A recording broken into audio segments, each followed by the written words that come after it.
आपने देखा होगा कि पिछले हफ्ते में 2 दौरे महत्वपूर्ण जो थे, एक्चुअली महत्वपूर्ण थे ही नहीं क्योंकि महत्वपूर्ण व्यक्ति जाने वाले थे, लेकिन टाइम पास के जो दौरे थे, पहला था हमारे जो इलीगल सीएम है वो जाने वाले थे जर्मनी और लंदन। जैसे ही मैंने ट्वीट करके पूछा कि आप वहां जाके क्या करने वाले हो, शेड्यूल तो बताइए, 30 मिनटों में ये टूर कैंसिल हो गई क्योंकि शेड्यूल ही नहीं था, कुछ एजेंडा ही नहीं था, छुट्टी करने जाने वाले थे, लोगों के पैसे उड़ा के जाने वाले थे, इस्तेमाल करके जाने वाले थे, तो ये दौरा रद्द हुआ। कल जैसे मैंने देखा, आपने भी देखा होगा कि अध्यक्ष महोदय जो हमारे हैं, जो अभी ट्राइब्यूनल के रोल में है, वो भी जाने वाले थे घाना कॉमनवेल्थ पार्लियामेंट्री कॉन्फ्रेंस को के अवसर पर। और अगर आपने देखा होगा, यही मैंने सवाल पूछा कि वहां जाके आप क्या बात करोगे। हमारे राज्य में, महाराष्ट्र में आप पे जिम्मेदारी है कि जो डिस्क्वालिफिकेशन की केस है उसको न्याय दिया जाए, उसकी सुनावनी हो, लेकिन वो सब छोड़ के जाने वाले थे घाना कॉमनवेल्थ पार्लियामेंट्री कॉन्फ्रेंस को। तो ये तो एक विनोद बन जाता, एक जोक बन जाता कि वहां जाके पार्लियामेंट्री डेमोक्रेसी के बारे में बात करते और यहां अपने ही डेमोक्रेसी को मार रहे हैं। यही बात मैंने जब यही सवाल जब पूछे तो ये भी टूर कल रात को कैंसिल कर दी है। और तीसरा सवाल मेरे अभी जो उद्योग मंत्री महोदय है वो जाने वाला है डावोस और लंदन और म्यूनिक। डावोस में जाके कौन सा दौरा करने वाला है, डावोस की परिषद जो होती है वर्ल्ड इकोनॉमिक फोरम की, वो तो होती है जनवरी में।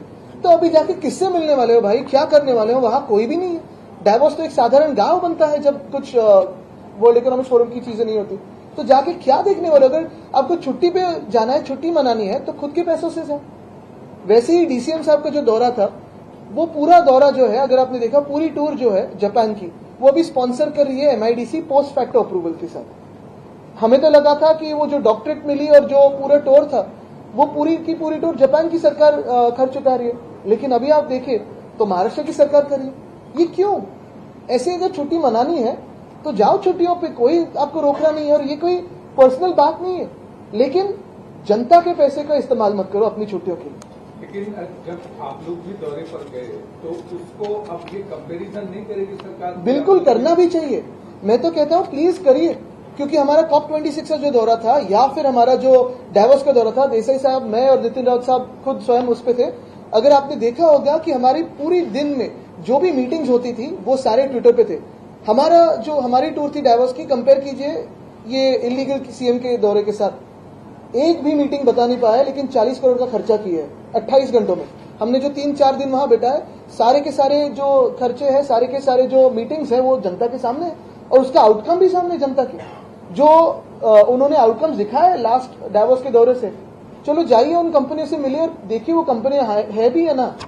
ये कहना है कि जिस तरह से एफडीआई का जो इन्वेस्टमेंट आ रहा है वो आपकी सरकार ने नंबर 2 पे था महाराष्ट्र और नंबर 1 पे आया है उनके दौरान। नहीं, वो तो वेदांता फॉक्सकॉन से भी और बड़ा एक इंडस्ट्री लाने वाले थे। तो वो बातें करते रहते हैं, बहुत सारी घोषणाएं करते रहते हैं, मेरे नाम के सिवा सब उन्होंने घोषणा कर दी है। जब टाइगर के कप को मेरा नाम देना था वो डर गए। ठीक है, डर अच्छा है। प्रतिज्ञापत्र सुद्धा सर्वोच्च न्यायालयात दाखल केलेलं आहे। काय वाटतं, कशा प्रकारे बाजू मांडली जाईल आणि यामध्येच हा दौरा रद्द होतो? तुम्ही वारंवार ट्विट करत होता, हे प्रश्न विचारत होता। नक्कीच 2 ट्विट्स आणि 2 दौरे रद्द। आता तिसरा दौरा मी रत्नागिरीमध्ये जाऊन विचारणार आहे, जर हा दौरा रद्द झाला नाही तर डावोसमध्ये नक्की जाऊन पाहणी दौरा काय करणार आहे आणि मग खारघरचं काय झालं।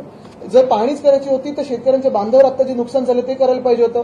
त्यांनी हे पण कारण दिलं की मुख्यमंत्र्यांना अवकाळी पावसामुळे दौरा रद्द करायला लागला। अवकाळी पावसामुळे दौरा रद्द केलेला नाही, त्यांना शेतकऱ्यांची पडलेली नाहीये, त्यांना बॉलिवूडच्या लोकांबरोबर नाचायचं होतं, फोटोज काढायचे होते, त्यांच्या नातेवाईकांना फोटोज काढायचे होते, आणि म्हणून फोन करून करून ऍक्टर्सना बोलवलं की या या या या या असं कधीही महाराष्ट्रात झालं नव्हतं। नागपूरमध्ये का नाही गेलेत मुख्यमंत्री असून? की असं पण होऊ शकतं की 2 उपमुख्यमंत्री काहीतरी करतील म्हणून त्यांचा दौरा रद्द होऊ शकतो, असंही होऊ शकतं। मी सांगत नाही पूर्णपणे माझं श्रेय, पण एक महत्वाचं आहे की आपण पाहत असाल गेले 1.5 वर्ष आम्ही वेगळ्या वेगळ्या लेव्हलला भांडत आलेलो आहोत, मग न्यायालयात पण भांडत आहोत। न्यायालयाने ऑर्डर दिली की रिझनेबल टाइम मध्ये हा निकाल लावावा अध्यक्ष महोदयांनी, ते ट्रायब्युनलच्या भूमिकेत आहेत। आमचं स्पष्ट मत आहे की लवकरात लवकर आणि निपक्षपाती हा निकाल लागावा, कारण एका बाजूला आपण पाहतोय की महाराष्ट्रामध्ये 1.5 वर्ष एक घटनाबाह्य सरकार बसलेलं आहे, भ्रष्टाचारामध्ये मजा करत आहे, क्राईम रेट्स वाढत आहेत, महिलांवर अत्याचार वाढत आहेत, शेतकरी आत्महत्या वाढत आहेत, आणि हे सगळं होत असताना एक सरकार असं बसलंय की जे फॉरेन ट्रिपमध्ये मस्त मग्न आहे। नमस्कार, मैं हूं मानक गुप्ता। अगर आपको हमारा ये वीडियो पसंद आया हो तो इसे लाइक और शेयर जरूर करें और हां, हमें सब्सक्राइब और फॉलो करना ना भूलें ताकि आप देश और दुनिया की कोई खबर मिस ना करें। तो जुड़े रहिए हमारे साथ और देखते रहिए न्यूज़ 24।